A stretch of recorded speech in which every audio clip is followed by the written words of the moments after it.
Barangay Hinebra kinakabahan kaya sa rain or shine mga bro, at Kylin Chongson jackpot sana ang Barangay Hinebra. So maraming ang rookie ang nagpasikat sa second day ng PBA mga bro. Lumakas nga ang mga locals ng Blackwater Busing dahil sa kanilang second overall pick na si Cedric Berpeld na naging leading scorer agad sa kanyang debut game.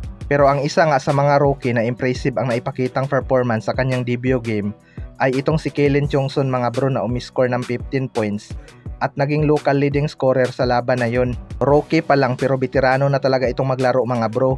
Taas nga ng kumpiyansa nitong tumira beyond the arc. Matatandaan na may chance sana ang Barangay Hinebra na makuha ang player na to sa rookie draft or sa trade. Although good pick pa rin naman ng Barangay Hinebra si RJ Abarientos dahil solid na point guard naman ito. Pero matatandaan na gusto sanang i-trade ng rain or shine itong si Kylin Chongson dahil sa ayaw pumirma ng rookie contract. Si Ralph ko nga sana ang hihingi na kapalit ng rain or shine para dito pero walang ang response ang Barangay Hinebra. Mas hinog na rin talaga itong si Kylin Chongson kaysa kay Ralph ko mga bro dahil nakakapaglaro na nga ito sa ibang liga.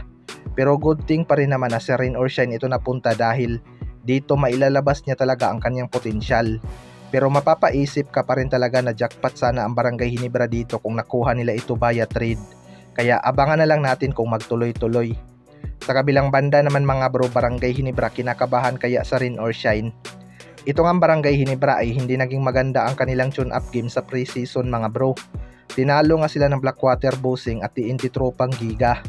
Kitang-kita nga ang kakulangan nila ng depensa sa painted area matapos nilang i-trade si Christian Sternhardinger. Alam naman natin na may edad na itong si Japet Aguilar at wala na din ito sa kanyang prime.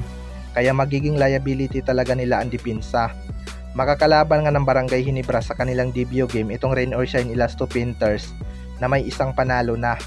Tambak ka ang inabot ng Blackwater Busing sa kamay ng rain or shine na siyang tumalo sa Barangay Hinebra sa kanilang tune-up.